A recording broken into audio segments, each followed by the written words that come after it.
वालेकुम स्टूडेंट्स, हमारा ये सेकंड पार्ट है। फर्स्ट पार्ट जो था हम लोग ने वो स्टैंडर्ड डेविएशन और वेरिएंस तक क्या कर दिया था, उसको ख़त्म कर दिया था। अब जो हमारा आज का जो टॉपिक है ना, वो हमने नेक्स्ट फर्दर पढ़ना है। नंबर्स क्या होते हैं? नंबर्स बेसिकली उसको कहते हैं जो डेसिमल नंबर होते हैं ना, पॉइंट्स की फॉर्म में सारे होते हैं, जिसमें ढेर सारे सिंबल्स आ रहे होते हैं, जैसे कि 0 1 2 3 4 5 6 7 8 9 सो ऑन। वैल्यूज़ जो होती है ना, उनको हम कहते हैं डिजिट्स। ठीक है, इन्हीं डिजिट्स को हम लोग रिप्रेजेंट करते हैं कोई भी नंबर से। कंप्लीट जो नंबर होता है ना, या ग्रुप की फॉर्म में या कोई भी फिगर की फॉर्म में हो, तो हम उसको नंबर कहते हैं। नंबर का ही सेकंड नाम है न्यूमरल। फर्दर हमें टाइप्स पढ़नी है। नेचुरल नंबर उसको कहते हैं जिसमें सारे जो होते हैं ना, 1 नंबर से लेके 100 ऑन वैल्यूज़ तक जा रही होती हैं। लेकिन जो होल नंबर उसको कहते हैं जिसमें हमारे पास 0 से स्टार्ट होगा हमेशा। नेचुरल नंबर हमेशा 1 से स्टार्ट होगा, जो होल नंबर होते हैं हमेशा वो 0 से स्टार्ट होते हैं। ये सिंपल सी डेफिनेशंस हैं। अब उसके बाद हम लोग ने पढ़ना है इंटीजर किसको कहते हैं। इंटीजर उसको कहते हैं, इसको डिनोट सबसे पहले हम जी से करते हैं। इसमें हमारे पास ना कम्प्लीटली होल नंबर भी आते हैं और नेगेटिव वैल्यूज़ भी आती हैं। ठीक है, जो होल नंबर वो है जो हमने पहले पढ़ा है कि जो 0 से स्टार्ट होगा उसको हम लोग कहेंगे होल नंबर। ठीक है, तो इंटीजर में हम लोग क्या कहेंगे, सारी पॉजिटिव वैल्यू भी आएंगी और सारी नेगेटिव वैल्यू भी आएंगी और साथ उसमें ज़ीरो भी होगा, तो उसको कहेंगे इंटीजर। फिर इंटीजर की फर्दर टाइप्स आती हैं positive and negative integer. Positive integer उस इंटीजर को कहेंगे जिसमें सारे सेट्स क्या होते हैं कि वो पॉजिटिव में होंगे। नेगेटिव इंटीजर उसको कहेंगे जिसमें सारे के सारे सेट्स क्या होंगे, नेगेटिव में होंगे। आप लोगों ने एक बात याद रखनी है कि जो ज़ीरो होता है ना, उसको हमेशा डिनोटेड करते हैं, याद रखते हैं कि ज़ीरो में ना तो पॉजिटिव आता है साइन, ना तो नेगेटिव साइन आता है। This is important. आगे नॉन इंटीजर किसको कहते हैं? नॉन नेगेटिव इंटीजर और non positive integer. Non negative में क्या होगा, सारे सेट तो होंगे 0 1 2 3, लेकिन उसमें कोई भी साइन क्या होता है, नेगेटिव का नहीं होता। इसी तरह नॉन पॉजिटिव में क्या होगा कि सारे साइन क्या होंगे, वो जो होते हैं ना, कोई भी इसमें पॉजिटिव का साइन नहीं होता। ओके, तो नेक्स्ट हमारे पास इसी तरह ही नंबर्स हैं, even numbers and odd number. Even number उसको कहेंगे जो 2 पे डिवाइड हो जाते हैं, उस तरह के नंबर जो 2 पे डिवाइड हो जाएंगे, 2 4 6 8 and so on. Odd number उसको कहेंगे जो कि अब किसी 2 पे डिवाइड ना होते हों, जैसे कि 3 9 11 19 and so on. Prime numbers उनको कहते हैं कि जो डिवाइड होता है 1 पे और उसका अपना ही कोई नंबर होता है, जैसे 2 अपना नंबर है, 3 अपना नंबर है, 7 अपना नंबर है, 11 अपना नंबर है। ठीक है, इसी से रिलेट हमारे पास क्या आ रहा है, को प्राइम नंबर। को प्राइम नंबर उसको कहते हैं जिसमें जब दो वैल्यूज जब मिलती है ना, पी एंड क्यू।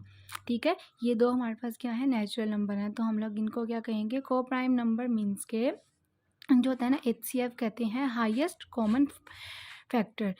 मीन्स के सारी की सारी जितनी भी वैल्यूज़ होते हैं ना, इसमें 2 होनी चाहिए और इनका अपना ही कोई नेचुरल नंबर हो। जैसे 2 3 ये 2 हैं, एक को P कंसीडर कर लो आप, एक को 2 कंसीडर कर लो। ठीक है, इसी तरह कंपोसाइट नंबर उनको कहते हैं जिसमें कोई भी प्राइम नंबर ना हो। ठीक है, उसको हम लोग क्या कहते हैं, this is called a composite number. मतलब कि वो किसी भी 1 पे डिवाइड ना होते हों। प्राइम नंबर 1 पे डिवाइड होते हैं, ये किसी भी 1 पे डिवाइड ना होते हों, इसको हम कहते हैं कंपोसाइट नंबर। आगे हमारे पास आता है रैशनल नंबर क्या होते हैं और इरैशनल नंबर। रैशनल नंबर हम उनको कहते हैं कि जिसमें हमारे पास 2 वैल्यू हों, P and Q. P and Q हम लोग कंपोसाइट को प्राइम नंबर के अंदर पढ़ चुके हैं। ठीक है, पी एंड क्यू हमारे पास ये दो क्या हैं, इंटीजर्स।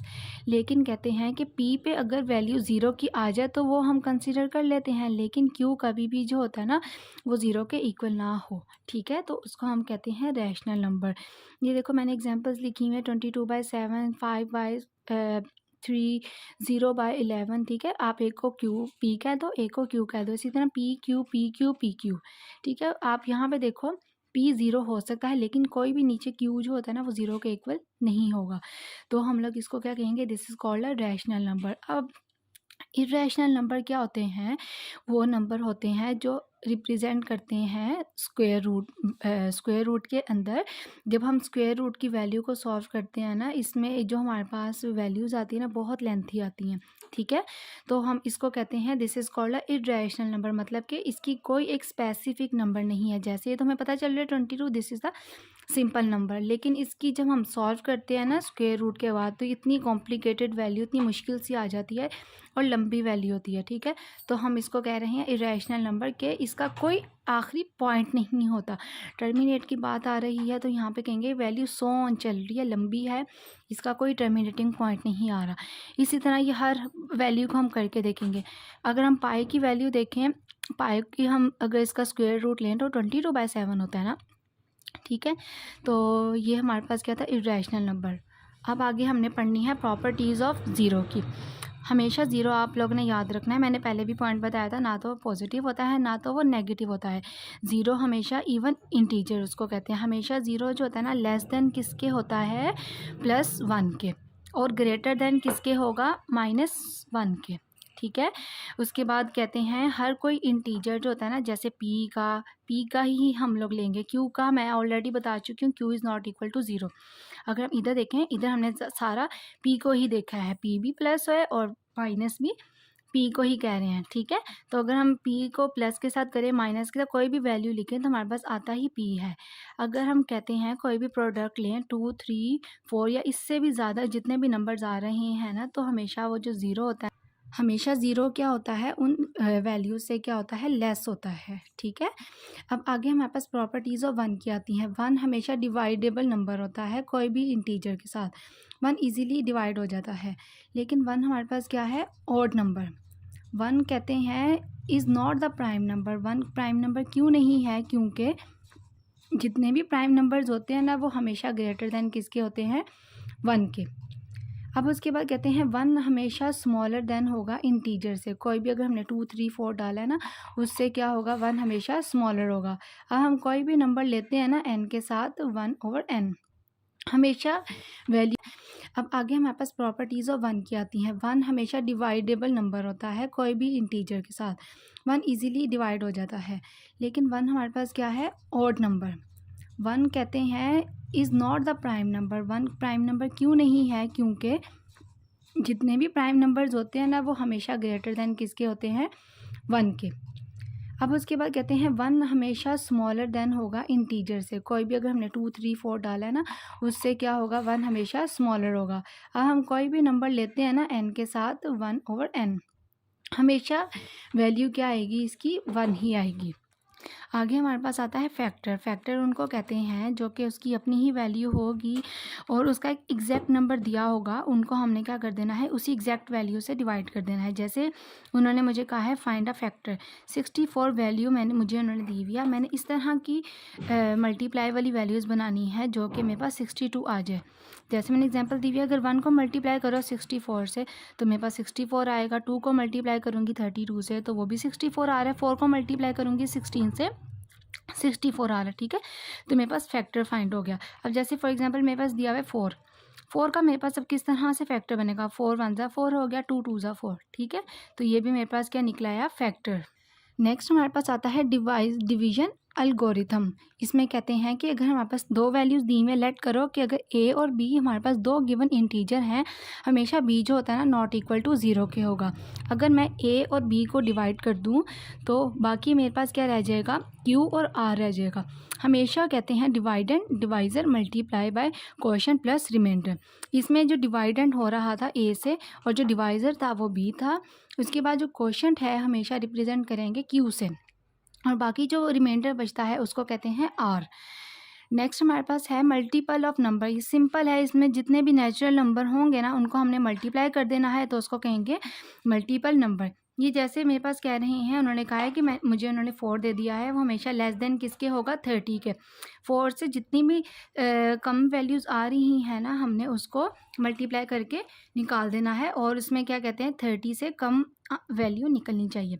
जैसे अगर मैं 4 का टेबल लूँ, 4 1 ज़ा 4, 4 2 ज़ा 8, 4 3 ज़ा 12, 4 4 ज़ा 16, 4 5 ज़ा 20, 4 6 ज़ा 24 और 4 7 ज़ा 28। 28 तक मैंने एंड कर दिया क्योंकि मुझे 30 से पहले पहले मल्टीप्लिकेशन फॉर्म चाहिए और किस में चाहिए, नेचुरल नंबर के अंदर, ठीक है। नेक्स्ट इसी तरह जैसे मल्टीप्लिकेशन पढ़ा है, इसी तरह हम लोग क्या करेंगे, डिविजिबल नंबर। डिविजिबल नंबर उसको कहते हैं कि जो सेकंड नंबर होता है ना, वो अगर डिवाइड ना हो रहा हो और बाकी हमारे पास कोई भी अगर रिमाइंडर रह गया है, इसका मतलब है कि हमारे पास कोई भी बाकी रिमाइंडर नंबर ना रहे, उसको हमने सेकंड नंबर के साथ भी डिवाइड कर देना है। जैसे कि 2 डिवाइडेड बाय 2, ये दो मेरे पास क्या थे, नंबर थे। ये फर्स्ट नंबर कह दो आप और ये सेकंड नंबर कह दो, लेकिन हमने कोई भी नंबर इसमें बाकी नहीं छोड़ना। उसको हमने जो सेकंड नंबर है ना, हमने उसको डिवाइड करना है फर्स्ट नंबर से। मतलब कि हमेशा हम ऐसे करते हैं ना, फर्स्ट को सेकंड से डिवाइड करते हैं, इसमें सेकंड को फर्स्ट से डिवाइड करना है ताकि कोई भी नंबर हमारे पास बाकी ना रहे। इसमें जैसे है मेरे पास 2 और 14, अगर मैं 14 को डिवाइड कर दूँ 2 से तो मेरे पास वो एज अ डिविजिबल नंबर आएगा। उसके बाद आपने याद रखना है कि अरिथमेटिक का बोर्ड मैथ्स रूल क्या होता है। BODMAS, B for bracket, D for division, M for multiplication, A for addition, S for subtraction. अगर हम इन सब को इकट्ठा करके देखें तो हमारे पास बनता है बोर्ड मैथ्स रूल। जैसे एग्जांपल दी हुई है, अगर इसमें सारा कुछ आ गया, ठीक है, तो हम इसके अकॉर्डिंग अगर सॉल्व करें तो मेरे पास क्या आंसर आता है 50। मतलब इसमें प्लस माइनस मल्टीप्लिकेशन डिवीजन सारे साइन इवन के ब्रैकेट भी एडअप हो रही है। इसको कहेंगे board maths rule of arithmetic. अस्सलाम वालेकुम स्टूडेंट्स, अब हमारा थर्ड पार्ट आता है अरिथमेटिक का ही। अब इस टॉपिक के अंदर है अरिथमेटिक सीक्वेंस क्या होती है। सबसे पहले आप लोगों ने ना ये वाला फॉर्मूला याद रखना है, ये जो मैंने हाईलाइटेड किया हुआ है। ए एन इक्वल होता है A1 plus bracket close n minus 1 bracket close और डी, ठीक है। तो इसमें जो A1 है उसको हमेशा कहेंगे फर्स्ट टर्म, और AN है उसको हम लोग कहते हैं नंबर ऑफ टर्म्स, मतलब कि लास्ट टर्म, और डी हमारे पास क्या आता है डिफरेंस। अब इस क्वेश्चन के अकॉर्डिंग ऊपर हमारे पास क्या दे दिया हुआ है, सीक्वेंस दे दिया हुआ है, ठीक है। तो इस सीक्वेंस के अकॉर्डिंग हमने क्वेश्चन के अंदर वैल्यूज़ को कैसे पुट करना है। ये वाली वैल्यू मेरे पास क्या थी, n टर्म दी हुई है, और अब हमने देखना है कि इनमें डिफरेंस कैसे आएगा। अगर हम उसको देखें, 4 to 12 के दरमियान में 8 डिफरेंस आ रहा है, 12 to 20 के दरमियान में 8 डिफरेंस आ रहा है, 20 to 28 के दरमियान में 8 डिफरेंस आ रहा है, ठीक है। अब हमने इधर मैंने 8 पता डी की वैल्यू पता चल गई, उधर मैंने 8 पुट कर दिया। बाकी जो n है, n मेरे पास 64 कहाँ से आया है, इन्होंने यहाँ पे जो n की वैल्यू हमें दे दी हुई है। बाकी A1 हमारे पास क्या आ रही है, मैंने हमेशा से कहा है सीक्वेंस के अकॉर्डिंग ये फर्स्ट टर्म होगी, ये वाली मेरे पास क्या आ रही है, अब उसकी वैल्यू हमारे पास क्या थी 64, तो मैंने यहाँ पे पुट कर दिया। बाकी सिर्फ और सिर्फ सिंपल मैंने क्या किया, जहाँ पे मल्टीप्लिकेशन हो रही है उसको मल्टीप्लाई करके प्लस माइनस करके मेरे पास आंसर आ गया 508। अब नेक्स्ट वाले क्वेश्चन में क्या आ रहा है कि हमने फर्स्ट टर्म देखनी है फॉलोइंग सीक्वेंस के साथ, और हमें इन्होंने 13 टर्म भी बता दिया। ये सीक्वेंस हमें दिया हुआ है, इसमें से हम लोग देखेंगे फर्स्ट टर्म क्या है, लास्ट टर्म क्या है। फर्स्ट टर्म मेरे पास क्या आ रही है 67 आ रही है, और जो लास्ट टर्म मेरे पास क्या आ रहा है, इसमें मेरे पास जो आ रहा है वो है 88, ठीक है। तो ये देखो AN को ही हम लोग लास्ट टर्म कहते हैं और A1 को कहते हैं फर्स्ट टर्म। इन्होंने फर्स्ट टर्म कहा इसीलिए हम लोग A1 को फर्स्ट पे ले आए हैं। अब बाकी हम लोगों ने देखना है हमारे पास n वैल्यू कहाँ पे आ रही है। n वैल्यू हमें पता है, जहाँ पे TH लिखा होता है या टर्म का जिक्र होता है तो हम उसको कहते हैं कि ये इस n की बात कर रहे हैं, इसकी। अब बाकी इनके दरमियान में डिफरेंस हमारे पास कितना कितना आ रहा है, सबके दरमियान में 7 का डिफरेंस आ रहा है, वही ऊपर वाले फॉर्मूले के अकॉर्डिंग। उसमें हम लोग नंबर उसमें हम लोग AN फाइंड आउट कर रहे थे, लेकिन इसमें हम लोग ने क्या कर रहे हैं फर्स्ट टर्म फाइंड आउट करनी है, तो इसीलिए हमने A1 क्या लिख दिया है, पहले लिख दिया है। नेक्स्ट हमारे पास थर्ड क्वेश्चन आ रहा है, यहाँ पे हमने ना n फाइंड आउट करना है। सिर्फ और सिर्फ आपकी ट्रिक होनी चाहिए कि जो फर्स्ट फॉर्मूला है ना वो आप लोगों ने याद रखना है। बाकी अगर हम फर्स्ट टर्म करेंगे तो उसमें A1 पहले आ जाएगा। अब इसी तरह यहाँ पे कह रहे हैं आपने नंबर फाइंड आउट करना है, तो यहाँ पे इसीलिए हमारे पास जो n है ना यहाँ पे आ गया। अब इसी तरह लास्ट क्वेश्चन में कह रहे हैं डिफरेंस फाइंड आउट करेंगे तो हमारे पास D यहाँ पे आ जाएगा, ठीक है। हर क्वेश्चन के अकॉर्डिंग, हर स्टेटमेंट के अकॉर्डिंग फॉर्मूले को उस तरह से अरेंज करना है, और बाकी उस तरह वैल्यू हमने क्या करते जाने, पुट करते जाने। ये मेरे पास सीक्वेंस दिया हुआ है, उन्होंने कह रहे हैं नंबर आपने फाइंड आउट करना है। n मैंने साइड पे ले, बाकी AN last term first term दोनों को लिखा, और D। अब इनके दरमियान में सब में आप लोग देखो कि डिफरेंस कितना आ रहा है, सब में 5 का डिफरेंस आ रहा है। ये वाली मेरे पास क्या हो जाएगी फर्स्ट टर्म, ये वाली मेरे पास क्या है लास्ट टर्म, ठीक है। AN को कहते हैं लास्ट टर्म, तो AN वाली पहले वाली मैंने वैल्यू यहाँ पे लिख दी है, और A1 वाली वैल्यू क्या थी फर्स्ट वाली यहाँ पे लिख दी। दोनों के दरमियान में, हर एक के दरमियान में डिफरेंस कितना आ रहा था 5 का, 5 यहाँ पे लिख दिया, 205 आया। इनकी कटिंग करके मेरे पास आंसर है 42। इसी तरह ही नीचे वाले क्वेश्चन में हम लोगों ने कॉमन डिफरेंस फाइंड आउट करना है। इसमें ये मेरे पास क्या है nth वैल्यू है, ये वाली मेरे पास क्या हो जाएगी फर्स्ट टर्म, एंड ये वाली वैल्यू सेकेंड टर्म।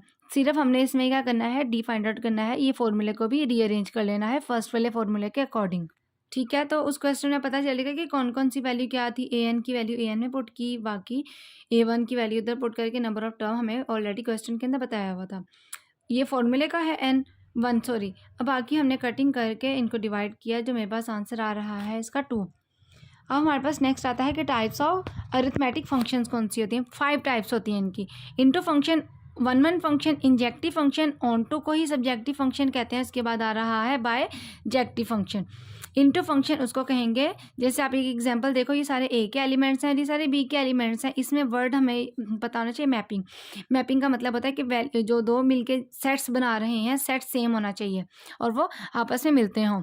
ठीक है, यहाँ पे आप सेट की बजाय वर्ड यूज़ करोगे मैपिंग। मैपिंग कह रहे हैं सारी ए की वैल्यू बी से मिलनी चाहिए। लेकिन अब इसमें हम लोग देखेंगे 1 2 से मैप हो रहा है, 2 3 से और 3 4 से। लेकिन यहाँ पे 5 बी की वैल्यू आ गई, लेकिन हमारे पास ए मिसिंग था। अब हम कहेंगे कि जितने भी बी के एलिमेंट्स थे ना, लास्ट वाला कोई भी एक एलिमेंट रह जाएगा जो कि ए से ना मिलता हो, तो हम उसको कहेंगे इनटू फंक्शन। नेक्स्ट हमारे पास आता है one one function. One one function में हमारे पास क्या होगा, जितने भी सेट ऑफ एलिमेंट ए के होंगे वो सारे मैप कर रहे होंगे बी के साथ। ठीक है, 1 2 से मिल रहा है, 2 3 से, 3 4 से, सारे सेट मिल रहे हैं। ठीक है, ए सेट मैप कर रहा है बी से।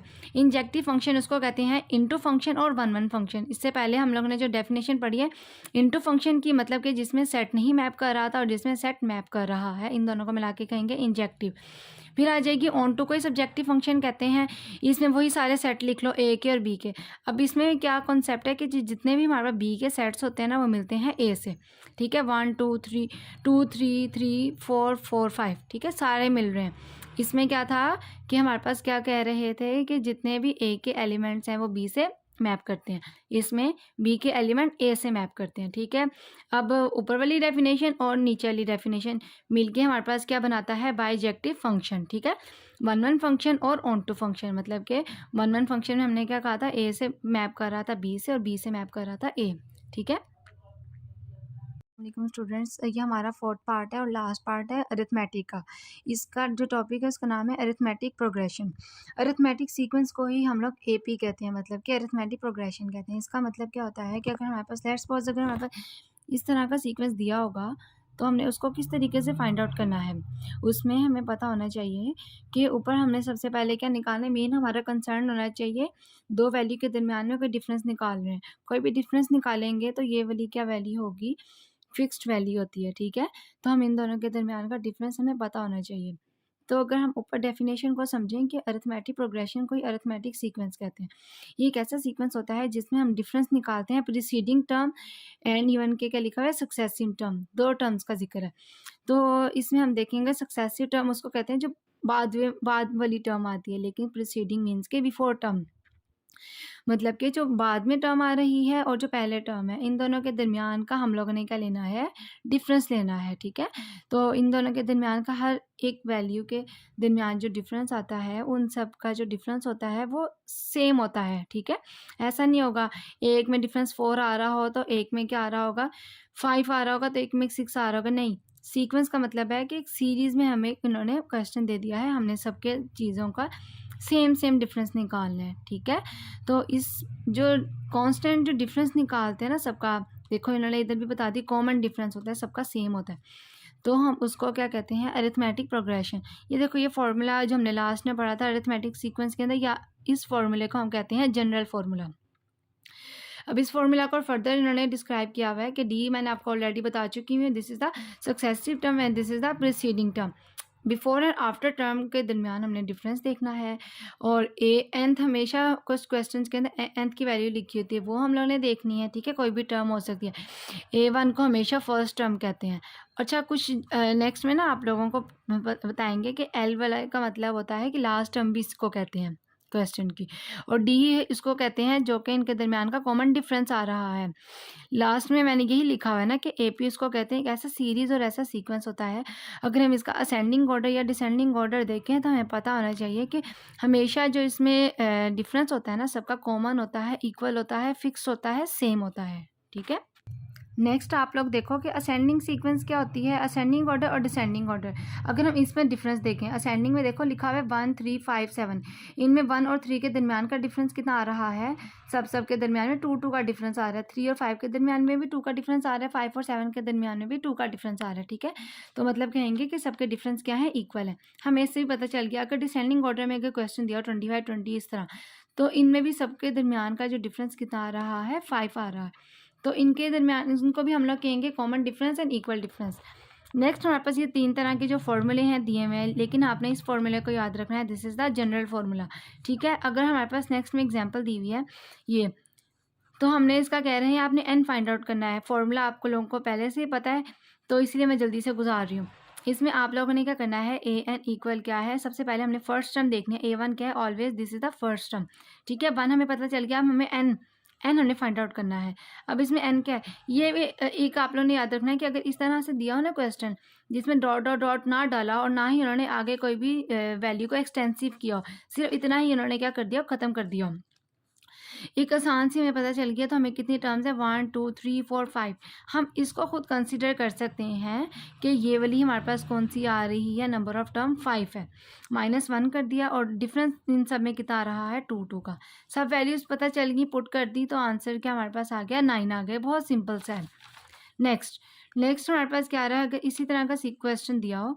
अच्छा, एक बात आप लोग याद रखना कि ये लोग आप लोगों को ना बिल्कुल एक जो इजी फार्मूला है ना, ये ही सॉल्व करने के लिए देते हैं या ये दे देते हैं, ठीक है। लेकिन ये वाला आप लोग याद रख लो, फार्मूले में अगर आपको एमसीक्यूज में आए कि ये 3 फार्मूले लिखे हैं और बता रहे हो क्या इसमें से कौन सा फार्मूला अरिथमेटिक में आता है, और लास्ट में ऑप्शन दिया ए ऑल ऑफ अबव, तो आप लोग ऑल ऑफ अबव में टिक करोगे।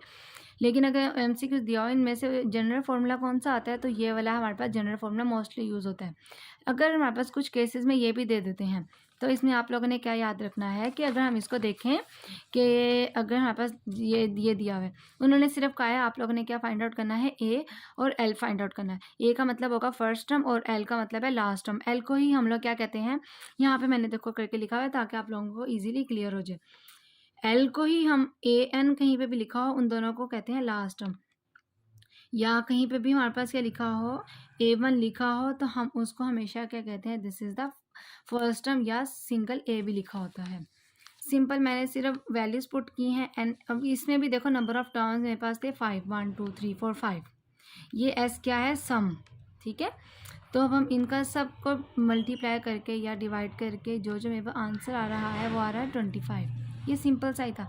अच्छा देखो, ये वाला क्वेश्चन थोड़ा सा ना समझने वाला है, दिस वन।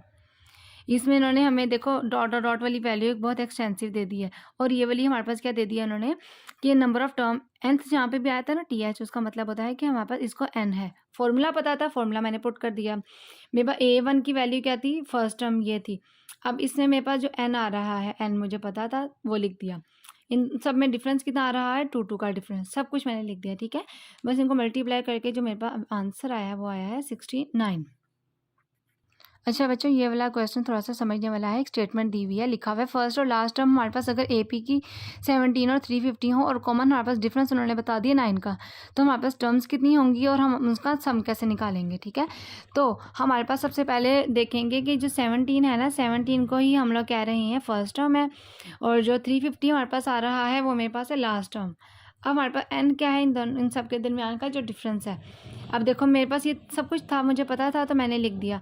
अब इस क्वेश्चन में सीक्वेंस नहीं दिया हुआ है, मैंने सीक्वेंस खुद बनाया है। अगर सीक्वेंस बनाने के लिए कहें तो आप लोगों ने किस तरह से बनाना है, फर्स्ट वाली टर्म है ना, उसको आपने डिफरेंस उन्होंने मेरे ऊपर बता दिया, इस डिफरेंस के साथ इसको प्लस करो। 17 में 9 प्लस करो तो हमारे पास क्या आता है, 26। फिर इसी तरह 26 में 9 प्लस करेंगे 35 आ जाएगा। तो इसी तरह सो ओन वैल्यू, ये बहुत लंबी जा रही है। इसी तरह एक स्टेटमेंट दी हुई है, लिखा हुआ है फर्स्ट और लास्ट टर्म हमारे पास अगर AP की 17 और 350 हो और कॉमन हमारे पास डिफरेंस उन्होंने बता दिया 9 का, तो हमारे पास टर्म्स कितनी होंगी और हम उसका सम कैसे निकालेंगे, ठीक है। तो हमारे पास सबसे पहले देखेंगे कि जो 17 है ना, 17 को ही हम लोग कह रहे हैं फर्स्ट टर्म है, और जो 350 हमारे पास आ रहा है वो मेरे पास है लास्ट टर्म। अब हमारे पास n क्या है, इन सब के दरमियान का जो डिफरेंस है।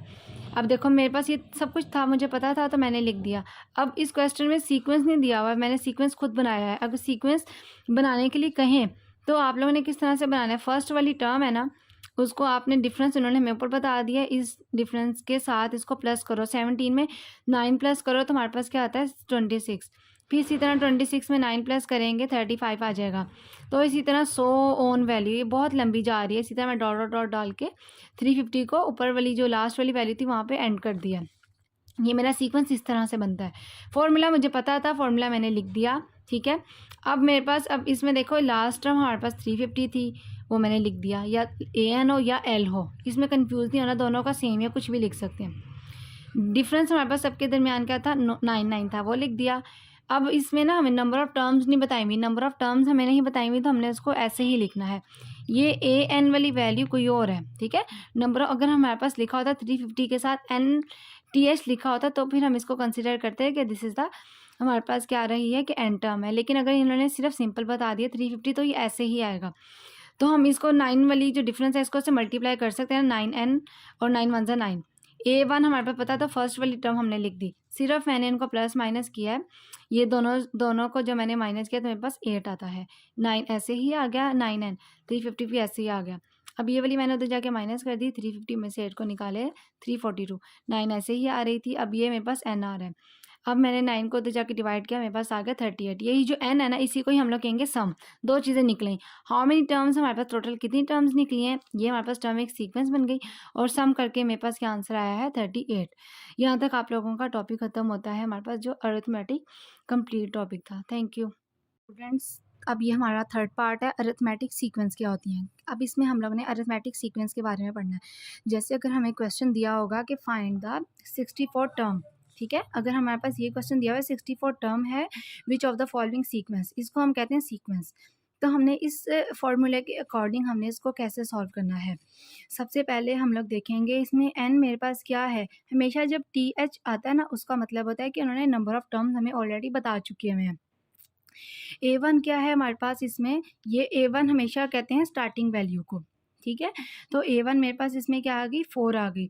अब ये मेरे पास नंबर ऑफ़ टर्म्स हमें इन्होंने बता चुके हुए थे 64, तो 64 मैं इधर भी पुट कर दूँ तो उसमें कोई इशू नहीं। -1 क्या है मेरे पास, क्वेश्चन का है। अब डिफरेंस कैसे देखते हैं, this is called a difference. 8, अब ये 8 कैसे आया है, इन वैल्यूज़ के दरमियान जो डिफरेंस आ रहा है ना, 4 और 12 के दरमियान कितना डिफरेंस आ रहा है, 8 का। 12 और 20 के दरमियान भी 8 का डिफरेंस आ रहा है। इसी तरह 28 के दरमियान भी डिफरेंस कितना आ रहा है, मेरे पास 8 का आ रहा है, ठीक है।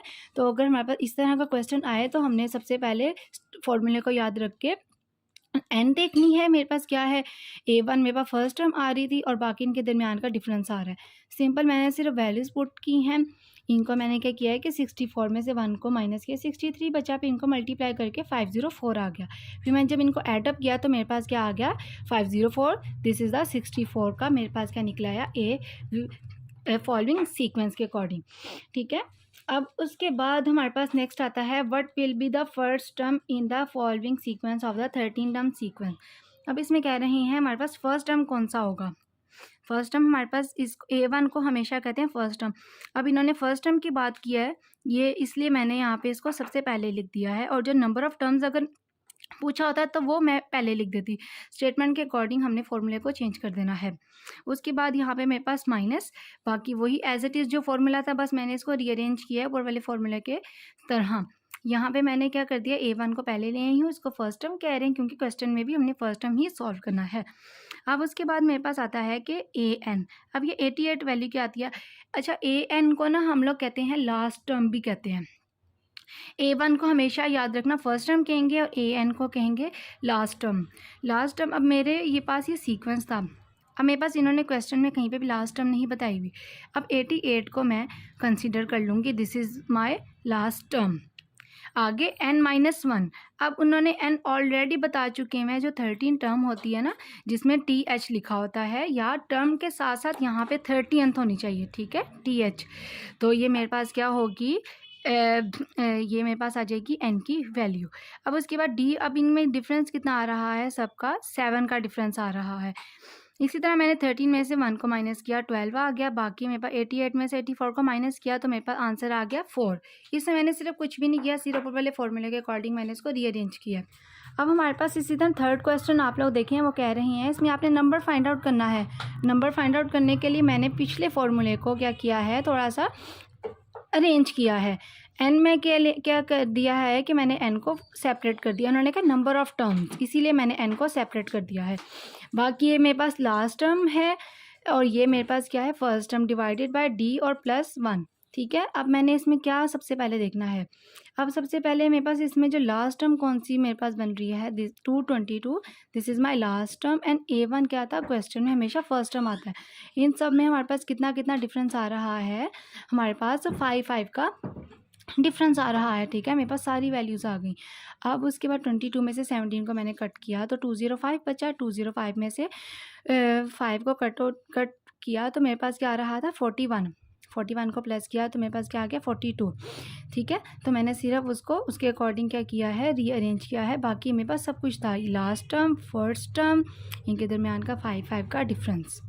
अब अगला क्वेश्चन कह रहे हैं कि कॉमन डिफरेंस हम लोग फाइंड करें। ये टर्म मुझे ऑलरेडी दे चुकी हैं, अब डिफरेंस फाइंड आउट करना है। कॉमन डिफरेंस की बात आ गई है तो हम लोगों ने क्या फाइंड आउट करना है, डी।